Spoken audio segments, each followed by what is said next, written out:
Барлықтарыңызға сәлем, арнама қош келдіңіздер. Сіздермен таңғы асқа осындай өте дәмді, тойымды, әрі жылдам уақытта жасалатын сырные лепешки немесе ленивый хачапури дайындайтын боламыз.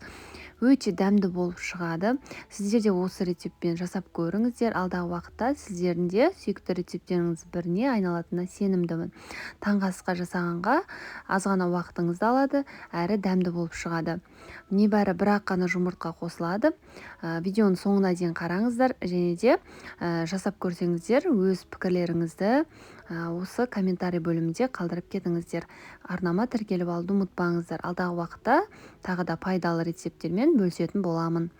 Ең алдымен ыдысымызға жұмыртқамызды салып аламыз.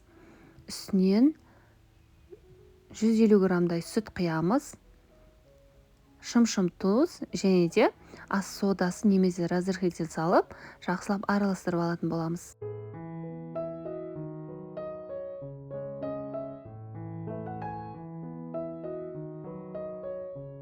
Үстінен өлшеніп алған ұнымызды салып, бір келкі масса болғанға дейін венчиктің көмегімен жақсылап араластырып алатын боламыз.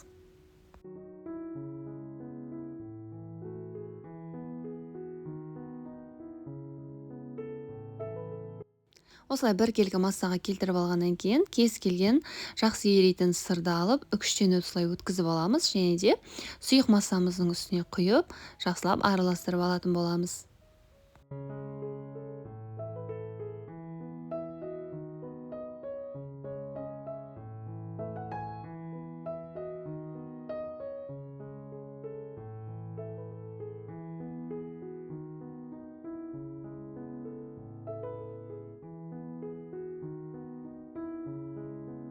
Массамыз дайын болғаннан кейін табамызды плитаның үстіне ең төменгі градусқа қойып қыздырып аламыз, және де үстінен сары майды жағамыз, және де дайын болған массаны құйып шығатын боламыз. Бетін тегістеп, үстінің крышкасын жауып, 10-15 минут шамасында ең төменгі градуста пісіріп аламыз. Қатты қыздырып жібермеңіздер отты, тез күйіп кетуі мүмкін, сондықтан ең төменгі градуста 10-15 минут шамасында пісірсеңіздер, орталары жақсы пісіп шығатын болады.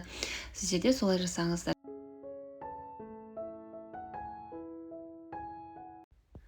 Арадан 15 минут шамасында уақыт өткеннен кейін тестаны қарасаңыздар, осылай аздап көтеріледі және де орталары пісіп шығады.